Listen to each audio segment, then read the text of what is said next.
pas de sa récompense. Ça, c'est le dua lorsqu'on met le cadavre dans le temple. Le mort entend dans sa tombe.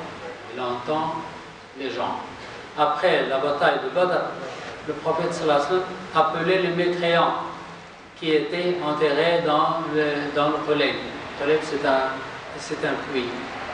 Il dit: oh Abu Jahl, oh Umayy ibn Khalaf, oh Walid ibn Mughira, etc. Et il le parle. Est-ce que vous avez trouvé ce que Allah a promis? Nous avons trouvé ce que Allah nous a promis. Et les compagnons disaient: ô messager d'Allah, tu appelles des cadavres, ils sont déjà morts et enterrés. Il répondait: vous ne m'entendez pas mieux qu'eux. Eux, ils m'entendent mieux que vous. Mais ils ne peuvent pas me répondre. Ils entendent, mais ils ne répondent pas. Quand on enterre le mort, ce dernier entend le bruit des sandales.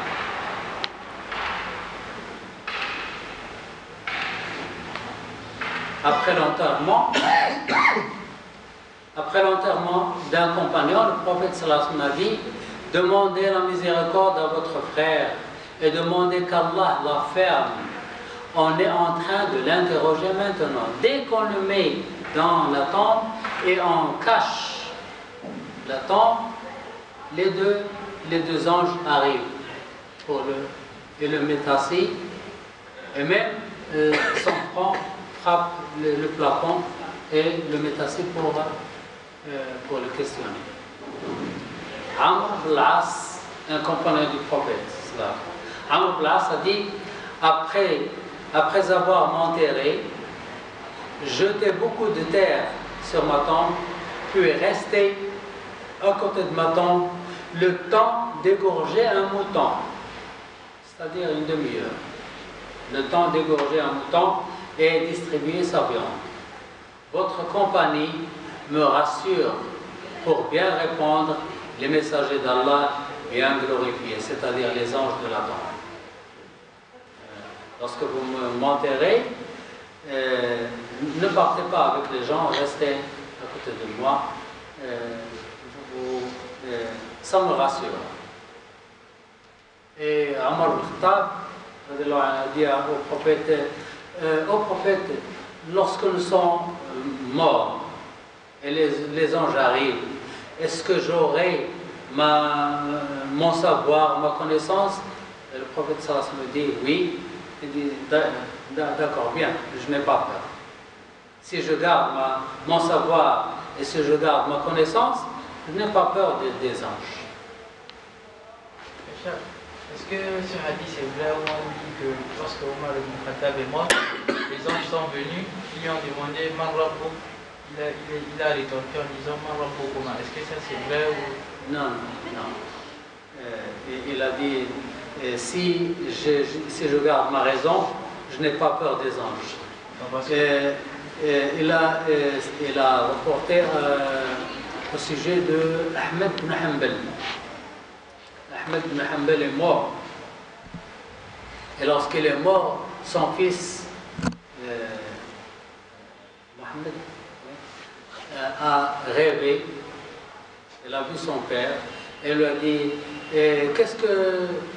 qu'est-ce qui t'arrive? Il a dit: lorsqu'ils m'ont enterré, deux anges sont arrivés et ils me disent: qui est ton Dieu, qui est ta religion, et qui est ton prophète? Et je leur ai dit: mais ces questions, j'ai passé toute ma vie à enseigner aux enfants, aux élèves ces questions. Mais ils répondent: nous savons, mais il faut nous répondre. Et je les ai répondu. Il leur a dit: mais ces questions, j'ai passé toute ma vie à enseigner ces questions et ces réponses à mes élèves. Et il dit: nous savons tout ça, mais il faut nous répondre. Nous sommes envoyés pour ça, nous faisons notre travail. Voilà, nous te donnons des questions, tu réponds et nous partons. Cheikh, est-ce que pour le prophète, on l'a aussi interrogé ou bien? Oui, oui. Lui, sallallahu alayhi wa sallam, il est très particulier. Lorsqu'il est mort, les Sahaba ne savaient pas ce qu'il faut faire. La preuve, il est mort lundi matin, il a passé lundi, mardi, et il est enterré mercredi soir. Alors, ils ne savaient pas comment faire les ablutions pour le prophète, s'il faut enlever les vêtements ou pas, qu'est-ce qu'il faut faire, où est-ce qu'on va les enterrer, tout ça. Ils étaient bouleversés, mais il y avait un son, quelqu'un qui... il y a un sommeil, il commençait à dormir, et tous ils ont entendu une voix qui dit: faites l'allusion au prophète sallallahu alayhi wa sallam, n'enlevez pas ses vêtements. Et Abu Bakr Siddiq a dit: j'ai entendu le prophète sallallahu alayhi wa sallam dire, tous les prophètes, on enterre le prophète là où il est mort. Donc on a enterré dans sa chambre. Et ainsi de suite. Et lui, le prophète, pas seulement le prophète, mais tous les prophètes, et les anges, il me dit, il les accueillit, bienvenue, vous avez bien enseigné vos peuples. Il dit oui, ils disent d'accord. Alors pour eux, ils sont particuliers, ils connaissent déjà dans leur vie qu'ils sont partisans du paradis. Seulement, lorsqu'ils sont enterrés dans la tombe, les anges arrivent et les accueillent.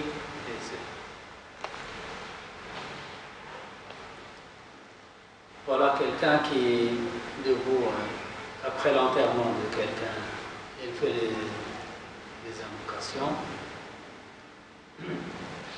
L'isme, quelqu'un qui s'appelle Fitr a dit: j'ai demandé Mujahid au sujet du verset, le verset d'Allah subhanahu wa ta'ala a dit: derrière eux, cependant, il y a une barrière jusqu'au jour où ils seront ressuscités. La barrière, c'est l'isme. Il m'a dit: elle n'est pas dans ce monde, ni dans l'au-delà, c'est un isme, c'est une vie entre la mort et la résurrection. El barzakh.